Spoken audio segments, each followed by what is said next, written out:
All right, in this lesson we'll talk about extracting from the panel object using those familiar iloc, and ix methods. Let's begin by executing our code to make sure we have a fresh panel. And if you may recall from our lessons on data frames, whenever we did iloc, or ix, we could actually provide two different arguments within those square brackets. The first represented the row intersection, or the row label, or the row position, and the second one, the optional one, represented the column position. Now things are a little bit more different, but they're also following a similar structure. So let's begin by using iloc, which, as you may recall, bases it on index labels rather than positions. So I'm going to call the iloc method directly on our P panel, and iloc, and ix are one of those rare cases that require square brackets instead of parentheses. So the very first thing that we can feed into here is the name of one of our items axes values. So again, I'm just going to create a cell here, take a look at what our available options are. And here we can see those 5 outer layers, those 5 identifiers for the 5 data frames within our panel. And in here, as the very first argument, we can give one of these names. So let's say we pick close. That's going to extract the data frame from the panel that represents close. So this is the closing stock price of each of our 5 companies for all of these dates. So this is just an alternative to what we did in the previous lesson where we just used the regular bracket syntax.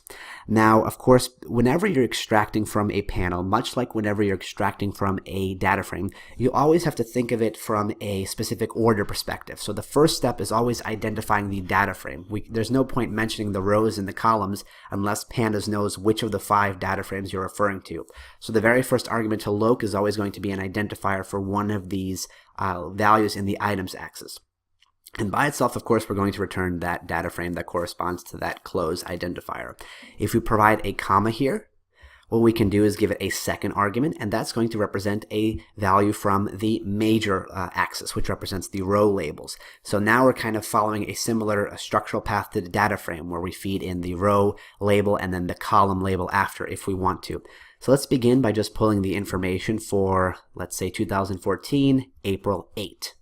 And that's going to pull in a series where the index labels are going to represent the original minor axis values, or the column names from our original closed data frame. And here we have those values for that specific row that has a label of April 8th, 2014 pulled in here as a series. So you can see we're just moving further down and down.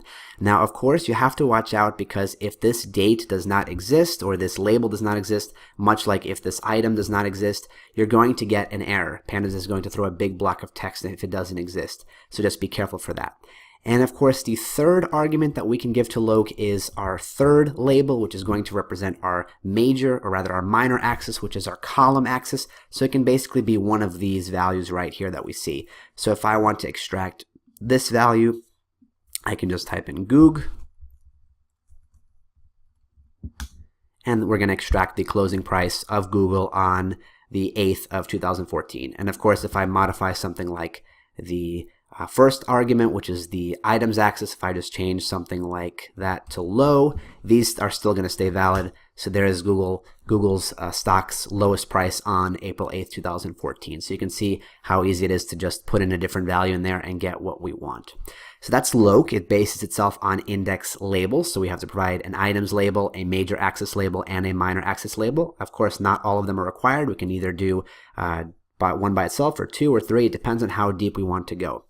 Let's now dive into iloc. iloc, as you may recall, takes index positions. So in our first one, we have to look at this items attribute to take a look at this array. And of course, open is going to be our first item, which is going to have an index position of 0. High is going to be 1. Low is going to be 2, and so on and so forth. So for example, if I wanted to extract close, that would be 0, 1, 2, 3. So I have to provide 3 as my first one here.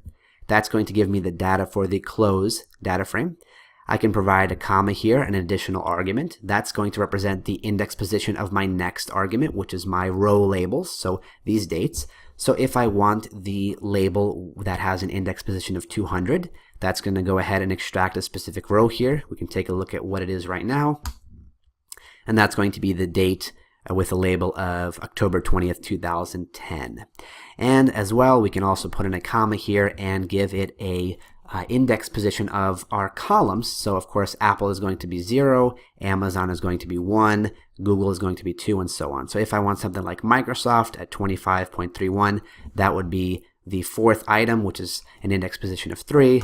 So there we get Microsoft's stock price, its lowest stock price, or rather its closing, because this 3 corresponds to the closed data frame. So this is Microsoft's closing stock price for whatever date was represented by the 200th index position in our data frame there. And of course, in addition to loc, which does index labels, and iloc, which does index positions, we have ix.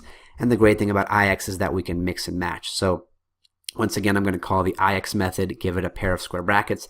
And again, to the first one, we can give, for either argument ever, to any one of these 3, we can give either index labels or index positions. So if I know for a fact that I want to pull, let's say, our high data frame, that's going to extract that data frame. If I decide for the second argument that I want to use index positions instead, and let's say I want the date that has the 500th index position, I can extract that. You can see it's the 28th of December 2011. And if for the last one I want to once again go back to using index labels, I can simply provide something like YHOO, and I can get the result. It's the exact same thing as entering an index position like 4.